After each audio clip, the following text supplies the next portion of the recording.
সকলোকে নমস্কাৰ। নতুন ভিডিঅ' এটা বনাম বুলি আহিলোঁ। সৰু কথা ধৰক চবে ফেচ কৰে। আমি যেতিয়া আমাৰ ধৰক বেমাৰ হয় বা আমাৰ ফেমিলিৰ যেতিয়া বেমাৰ হয় আমি সচৰাচৰ গুৱাহাটীত লৈ আহোঁ চবেই। আমাৰ নৰ্থ ইষ্টৰখিনিতো চবেই গুৱাহাটীতে আনে। আমি যে ট্ৰিটমেণ্টবিলাক যে ইয়াত যে গুৱাহাটীত যে কৰোঁ, বেছিভাগে ট্ৰিটমেণ্ট কৰিলে কি হয়, আমি বাহিৰত নিব লগা হয় চেন্নাই নিব লাগে, দিল্লী নিব লাগে, মুম্বাই নিব লাগে। কিহৰ কাৰণে হয় গম পায়নে? এই যে হস্পিটেলবিলাকৰ একচুৱেলি চিণ্ডিকেটগিৰি আৰু ইহঁতৰ কি কয় এইটো মনোপলি। সিহঁতে যি মন যায় তাকে কৰে। লাগিলে তেওঁ ডেড বডিয়ে হৈ গৈছে, লাগিলে আধা মৰা বা মৰিয়ে গ'ল, কিন্তু ভেণ্টিলেশ্যনত ৰখাই দিব, বিল উঠাই থাকিব।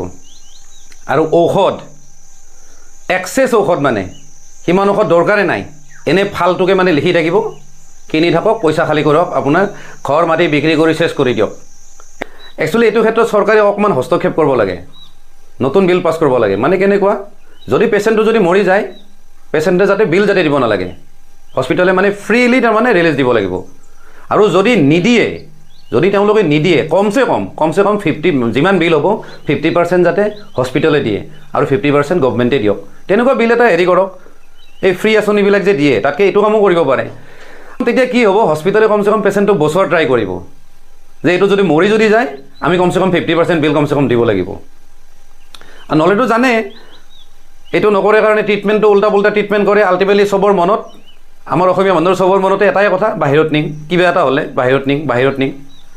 আৰু ডক্টৰবিলাকতো জানে ৰিজাৰ্ভেশ্যনৰ পৰা আহিছে, কোৱালিটি একো নাই, কেলা সেই জ্বৰৰ ঔষধ কেলা খৰত দিব, আল্টিমেটলি ভুল ট্ৰিটমেণ্ট হয়। মানে চৰকাৰক মই এটাই কথা ক'ব খোজোঁ, ৰিজাৰ্ভেশ্যন লাগে, ৰিজাৰ্ভেশ্যনত ঘৰ দিয়ক, কাৰোবাক টকা দিয়ক, চাউল দিয়ক, কিন্তু এই ডক্টৰগিৰি কৰিব দিব নালাগে। আল্টিমেটলি কি হয় গম পাইছেনে? এই ক'ৰ ইনজেকশ্যন ক'ত মাৰে তাকে ঠিক নাই। আল্টিমেটলি সেইটো হৈয়ে আছে। বেছিভাগ পেচেণ্টে এই ভুল ট্ৰিটমেণ্টৰ কাৰণে গুৱাহাটীত মৰে। মই নিজে ফেচ কৰাৰ কাৰণে আজি মোৰ কথাখিনি ক'ব লগা হ'ল।